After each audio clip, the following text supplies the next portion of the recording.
Alright, so the other day when I picked up this intake from this guy in town, he was also selling a bunch of other crap, and I had mentioned that I picked up something else from him.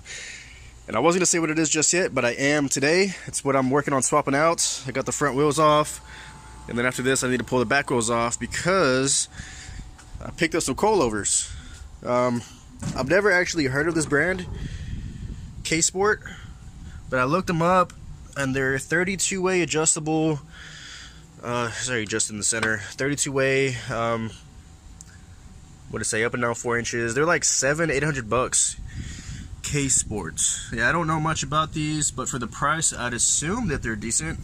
But what I did notice is they're not even, like they're not adjusted the same. So what I'm going to do now is set the preload on the spring. Basically, that's when you loosen it all the way. You do it hand tight, and then you tighten it about 4 to 5 millimeters to set the preload on the spring. And then I'm going to go ahead and set the height pretty high, and then work my way down, because I do want to start off higher than too low.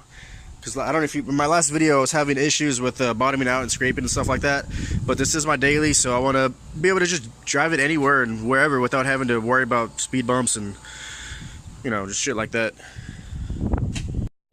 I kind of cleaned them up a little bit because they were just filthy. Looked like they've been sitting up for a while, the spider webs and shit on them. But okay, so now what I'm going to do, I'm going to work on preloading the spring.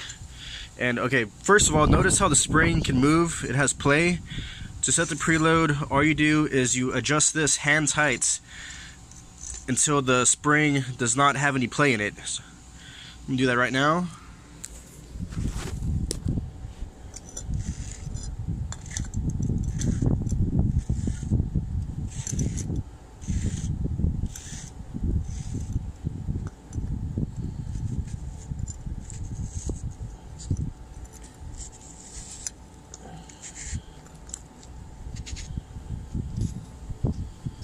So that's it. That's as far as I can go hand tight.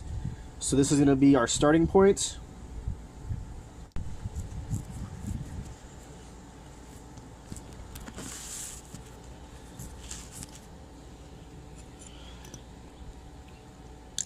Okay, so now that I got the perch hand tight, as high as I can go just by hand without using any tools, I'm going to go ahead and bring this perch all the way up, butt it up against it. Looks like I could have done a better job cleaning it. Just give me a second.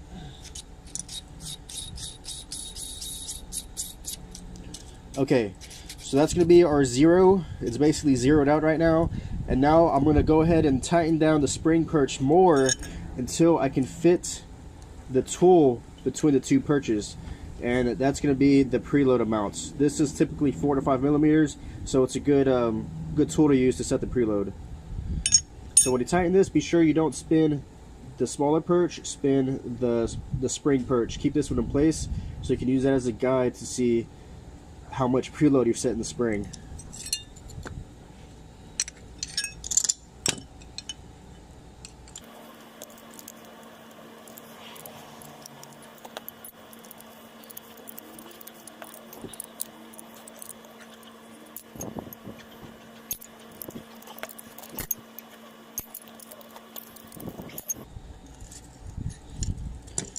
Alright, I'm able to fit my tool there. This one's a lot smaller. I'm going to go ahead and use this black wrench. And be sure to use, if you have different ones like I do, make sure you use the same one on all 4 corners so you have a consistent preload measurement. So now that that's set, you can go ahead and tighten that guy. Get these two snug, and then just from here you just leave the spring completely alone. When you mess with your right height, all you're going to be doing is messing with this one and the adjustment in and out of the fork or knuckle or whatever kind of suspension you have. Now to set the initial ride height, it can be kind of hit and miss depending on, you know, how stiff the spring is, how heavy your car is. Just there's a lot of variables. Most important thing, I guess, is to make sure that the height is consistent between all corners of the car. And all I'm doing here is using my wrench here to butt it up against the spring perch, and the very bottom perch is right there in the corner. So this is all I mean, yeah, you can use a tape measure. Just use whatever you got to use to make sure that this is consistent, because this is where your right height adjustment is at. It's all in here. So after adjusting the coilovers, I got the height on all four corners consistent and level with each other. So that's all there is to it to adjusting the coilovers. First you do the pretension, the coil spring, and then from there you can adjust the height. Thanks for watching.